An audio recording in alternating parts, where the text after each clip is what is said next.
Oh. You like to go to sleep while everyone was chatting. Yes, I mentioned that I remember the voices of my aunts as they talked together, and it was kind of comforting. They were all there. It was just so secure with everyone. You could just, as a little kid, you could just fall asleep. And then I remember voices as they walked past our house going to school or church, particularly the ones at night. You'd hear the voices going by, but you couldn't see them, you know. We used kerosene lamps. We had no outside light. And that was kind of nice to hear.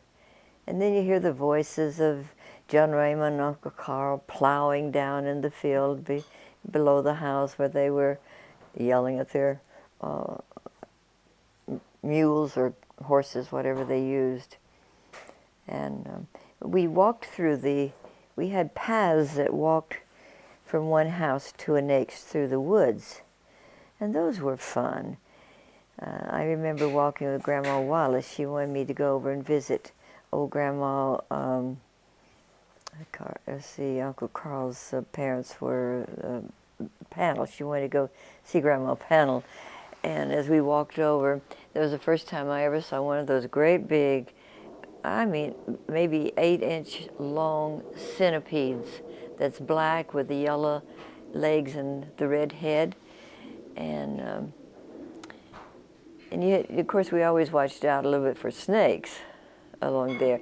And when we'd get down to where where the little creek came by near the Dillards, there, there was sometimes you could see a snake or something down there, and Roberta would yell like everything and run, and we'd have to kind of jump across the little creek and get across there. It was just a little narrow creek. And but the woods, there's a lot of comfort in the woods. I still like to go and walk in the woods. I now have the 40 acres north of the home place. There's no building on it, and we can all go there and walk in the woods. And wish I could do that more often.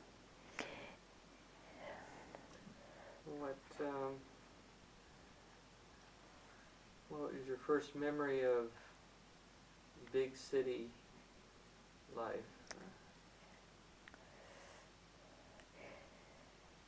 I don't believe I have a memory of that. It just kind of. Hot Springs from time to time, right? We didn't go to Hot Springs much when we were children. It came on us very slowly, the city life. We stayed pretty much in the country. I did go with Mother to town one day. Once in a while we must have gone, but I don't remember it too much. And I saw this dress. It was taffeta, and it was a black velvet top, and it had multiple taffeta skirt. I thought it was one of the prettiest things I'd ever seen. I just couldn't get it out of my mind. I kept begging Mother for it. And finally, the Safeloffs, who lived right north of us, east of us, I guess, he was going to town, he and his wife, and Mother asked him to pick that dress up for me and brought it to me. Oh, dear. We just thought I thought it was so pretty. But Mother made most of our clothes.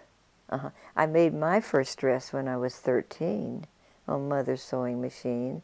It was a brown and white large check dress. And Mother would, for the twins, made their dresses when they went off to college. Mother could sew quite well, and she made them.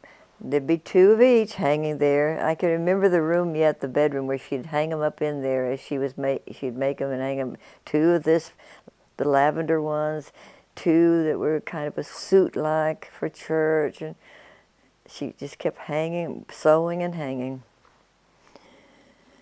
You wear nothing but dresses, or? She made dresses for them, and. All you wore as a little girl? What did she say? Did you just wear dresses, or did you have? Oh, Mother didn't want us to wear slacks. Even when I rode the horse, she didn't want me to wear slacks. That bothered me. So So you had your own horse? Yeah, I did. Daddy had always kept 2 or 3 horses, and one of them was a pretty black, I think, mare called, I don't remember what it was called. My horse was called Shorty. He was white with brown spots, little horse. Had a little saddle too. But he was so stubborn. He just wouldn't go. You could just spank him and urge him and pull him, and he wouldn't go. And one day he just kept backing up. He wanted to go back. He's showing me he didn't want to go, and he kept backing up. And he backed up, and he kept backing up till he backed right into a big old tree. And that stopped him, and he had to go.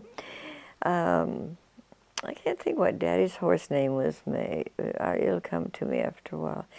So Daddy liked to ride with the horse. Even after he got his leg hurt, he'd get up on the horse and go. Did you ride together? Not too much. Just Daddy and me. The girls had gone off to school, and when I was old enough to be, so they were 4 years older than me. But I rode, and I would ride over to. Well, you don't know the people, the Buxtons, where the Dillard, John Dillard lived, finally, way over near the other mountain. I'd ride over there, and Esther would get her horse and ride with me, or sometimes I'd ride with somebody else. It was fun. Esther. Your mom? No, that was not my mom. That was a little girl that lived over near the mountains there, about my age. I think she was Esther. Buxton. It would be Don Dumler's niece, I think.